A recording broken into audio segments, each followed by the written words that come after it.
नमस्कार, मैं वैद्य प्रेम मोगा आज आप सब लोगों से बात करना चाहती हूँ बच्चों के डाइट के बारे में। जब बच्चा पैदा होता है तब से लेकर 16 साल तक उसकी रूटीन कैसी होनी चाहिए, आज उसके बारे में हम बात करने वाले हैं। आयुर्वेद में बच्चों की डाइट का खास ख्याल रखा गया है और उसे 3 डिवीज़न में डिवाइड किया गया है। पहला है शीरब, यानी बच्चा जो है वो सिर्फ दूध पर रहेगा। इसकी जो अवधि होती है, ड्यूरेशन होती है, वो 6 महीने की होती है, यानी पैदा होने से लेकर 6 महीने तक बच्चा सिर्फ दूध पर, माता के दूध पर होता है।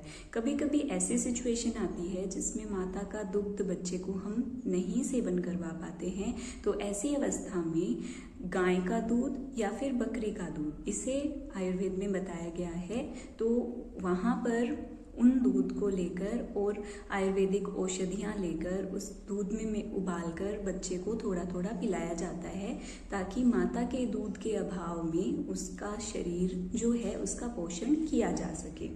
इसके बाद आता है शीर अन्नाद। शीर अन्नाद जब बच्चा 6 महीने का हो जाता है तो 6 महीने के बाद अन्नप्राशन संस्कार, हमारे जो संस्कार बताए गए हैं बच्चों के, 6 महीने के बाद अन्नप्राशन संस्कार होता है, जिसमें पहली बार बच्चे के मुंह में अन्न या फिर दूध के अलावा कोई चीज़ दी जाती है। तो वो आयुर्वेद में जो बताई गई है वो इस तरह से बताई गई है कि चांदी के पात्र में हमें दूध से निर्मित खीर रखनी है और चांदी के ही चम्मच से बच्चे को थोड़ा सा मंत्र का उच्चारण करके सेवन करवाना है।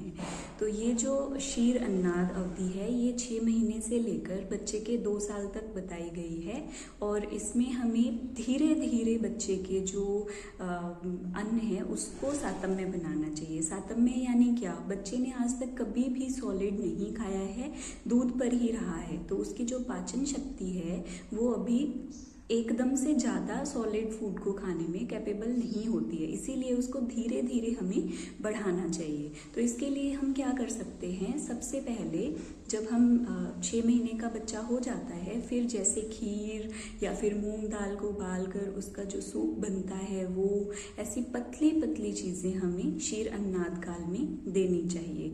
ऐसा करने से क्या होता है कि बच्चे का जो पाचन तंत्र है वो बहुत अच्छे से धीरे धीरे मजबूत होता है। अगर आप इसी फेज में उसको चिप्स, चॉकलेट्स और बाहर के केमिकल वाली चीज़ें जब देने लगते हैं तो क्या होता है, जो पाचन तंत्र अच्छे से ग्रो होना था वो ना होकर जो उनके अंदर पेस्टिसाइड्स या फिर जो भी जिस तरीके से फूड बनता है आजकल, तो वो केमिकल्स, प्रिजर्वेटिव्स, जो भी चीज़ें रहती हैं वो हैवी और टॉक्सिन्स क्रिएट करने वाली होती है बच्चे के बॉडी में।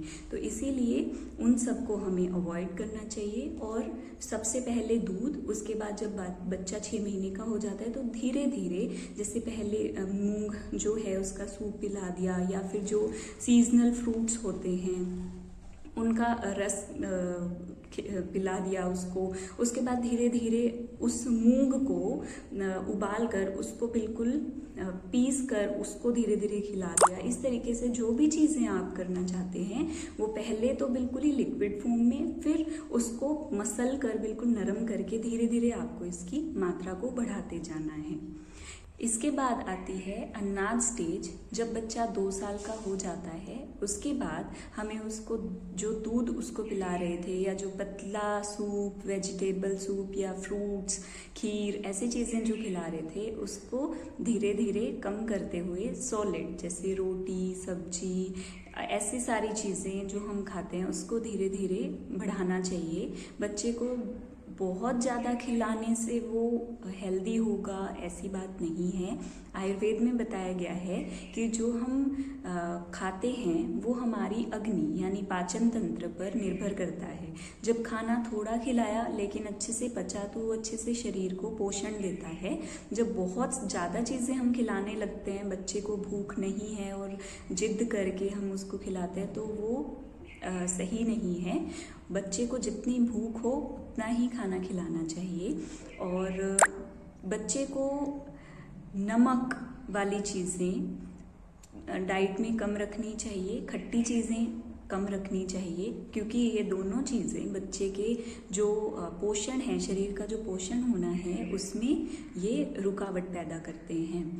इसके अलावा बच्चे को ऐसा नहीं है कि 2 साल का होने के बाद दूध नहीं पिलाना है।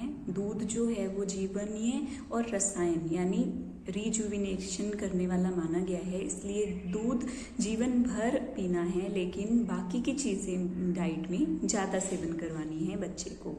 इसके अलावा जो देखा जाता है कि पैकेट्स में जो दूध आता है या फिर पाउडर, मिल्क पाउडर आता है, ऐसी चीज़ें जब तक पॉसिबल हो बच्चे को नहीं खिलानी पिलानी चाहिए, क्योंकि इसमें जो प्रिजर्वेटिव्स होते हैं या फिर ये जो है ये सारे उसके अग्नि पे, डाइजेस्टिव सिस्टम पे लोड पैदा करते हैं और उसको वीक करते हैं। इसीलिए बच्चों को हमेशा सीजनल फ्रूट्स, वेजिटेबल्स और ये सब खिलाना चाहिए। शुरुआत में हमें बच्चों को 6 के 6 रस, मधुर, अम्ल, लवण, कटु, तिक्त, कषाय, ये 6 रस होते हैं, इनको धीरे धीरे बच्चे को इंट्रोड्यूस करवाना चाहिए। क्योंकि अगर बचपन में हम बच्चों को सिर्फ कुछ मीठी मीठी चीज़ें ही खिलाते रहें, खट्टी खट्टी चीज़ें ही खिलाते रहेंगे, तो बाद में वो दूसरी टेस्ट की चीज़ों को अपना नहीं पाते, उनकी बॉडी अडेप्ट नहीं कर पाती है। इसीलिए शुरुआत से ही बच्चे की जो थाली आप बनाएं उसमें सारी चीज़ें रखें, मीठी, नमकीन, खट्टी, ऐसी थोड़ी थोड़ी मात्रा में। रोज़ डाइट में नमकीन और खट्टी चीज़ें ज़्यादा नहीं होनी चाहिए। बाकी आप सब कुछ खिलाइए। कुछ कुछ चीज़ों से द्वेष होता है बच्चे को, जिसके लिए वो मना करता है, लेकिन वो उसके लिए अच्छी होती है, तो आप उसे समझाएं, धीरे धीरे खिलाएं। जब वो धीरे धीरे थोड़ा थोड़ा खाने लगेगा तो उसे आदत होने लगेगी।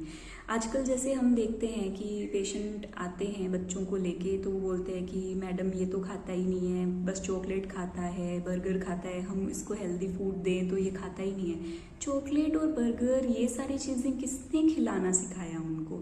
इंट्रोड्यूस तो आपने ही करवाया है ना। उसी तरीके से आपको दूसरी चीज़ें भी बच्चे की डाइट में पहले से इंट्रोड्यूस करनी है। और एक चीज़ का हमेशा ख्याल रखना है, बहुत ज़्यादा चीज़ें बच्चों को कभी भी खाने के लिए उसको नहीं देनी है, ठूसते नहीं रहना उनके पेट में। थोड़े, अगर आपका बच्चा बहुत सुस्त है, घूमना फिरना उसको कम पसंद है, उसकी प्रकृति वैसी है, तो उसको बहुत ही कम मात्रा में बार बार आप खाना खिला सकते हैं। लेकिन अगर कोई बहुत भाग दौड़ करता है, ज़्यादा खेलता है, तो उसको आप थोड़ा सा कंपैरेटिवली ज़्यादा खिला सकते हैं।